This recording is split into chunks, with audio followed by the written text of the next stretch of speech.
नमस्कार दोस्तों, राधे राधे, जय श्री कृष्णा। दोस्तों स्वागत है आपका फिर से इस चैनल पर। दोस्तों सच्ची श्रद्धा से कमेंट में जय श्री राधे कृष्णा ज़रूर लिखें। दोस्तों वर्तमान समय में हम जिस युग में जी रहे हैं उसे कलयुग कहा गया है। चारों युगों में कलयुग को श्रापित युग कहा गया है।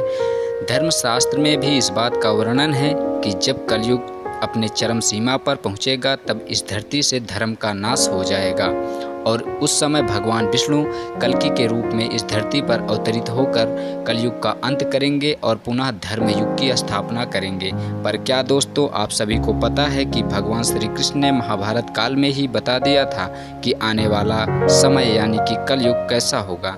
इतना ही नहीं, भगवान श्री कृष्ण ने कलयुग में 5 कड़वे सत्य भी बताए थे जो आज देखने को मिल रहे हैं।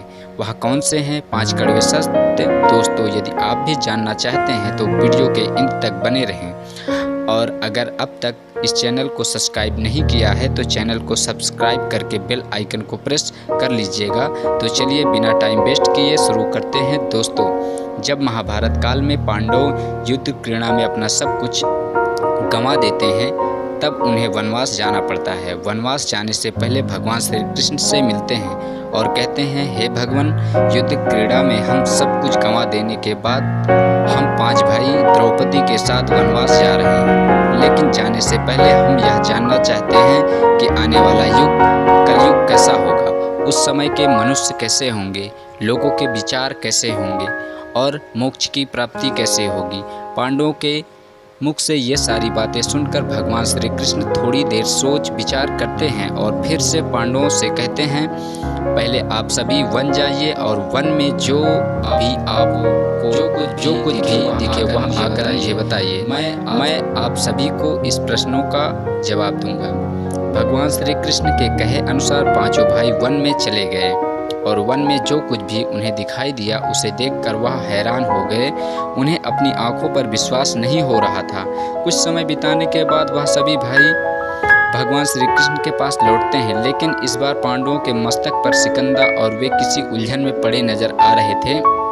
जब भगवान श्री कृष्ण ने उनकी ऐसी दशा देखी तो उनसे रहा नहीं गया और भगवान श्री कृष्ण ने कहा, आप सभी किस सोच विचार में मग्न हैं, हमें बताएं। अगर संभव होगा तो हम उसका समाधान अवश्य करेंगे। भगवान श्री कृष्ण के मुख से यह बात सुनकर पांडु पुत्र युधिष्ठिर ने हाथ जोड़कर कहा कि हे माधव, हमारी शंका उन दृश्यों को लेकर है जो हमने वन में देखा है। उनकी कल्पना हमने कभी सपने में भी नहीं की थी। तभी भगवान श्री कृष्ण कहते हैं कि आप सभी एक एक करके मुझे विस्तार से बताइए कि आपने वन में क्या देखा। इसमें सबसे पहले युधिष्ठिर कहते हैं, हे द्वारका नरेश, हम सभी 5 भाई वन में अलग अलग दिशाओं में भ्रमण के लिए निकल गए थे। जब मैं अकेला वन में भ्रमण कर रहा था तब मैंने 2 सूंड वाले हाथी को देखा। अब आप मेरी इस शंका को दूर कीजिए कि भला एक एक हाथी के 2 सूंड कैसे हो सकते हैं। अब अर्जुन की बारी होती है। अर्जुन बताते हैं कि उन्होंने एक ऐसे पक्षी को देखा जिसके पंखों पर वेद की रचनाएं लिखी हुई थी और वह मुर्दे का मांस खा रहा था। अर्जुन के बाद भीम बताते हैं कि उन्होंने वन में एक ऐसी गाय को देखा जिसने अपने बछड़े को जन्म के बाद चाट रही थी और उसके शरीर से खून आने लगता है। इसे देखकर मैं हैरान रह गया कि कोई माता अपने बच्चों के साथ ऐसा कैसे कर सकती है। अब भगवान श्री कृष्ण सहदेव से पूछते हैं कि सहदेव, तुमने वन में क्या देखा?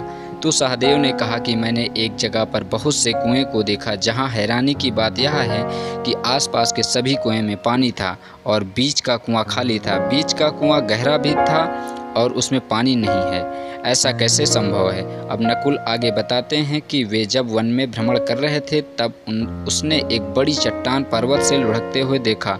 वह चट्टान कितनी भी बड़े वृक्षों और शिलाओं से टकराती है लेकिन उसे कोई रोक नहीं पाता और अंत में एक छोटे से वृक्ष के स्पर्श से वह चट्टान रुक जाती है। अभी युधिष्ठिर भगवान श्री कृष्ण से कहते हैं कि हे वासुदेव, हम सभी भाइयों ने जो भी वन में देखा सारा विस्तार आपसे बता दिया। अब आप हमारी सारी शंकाओं को दूर करते हुए हमें विस्तार से बताइए।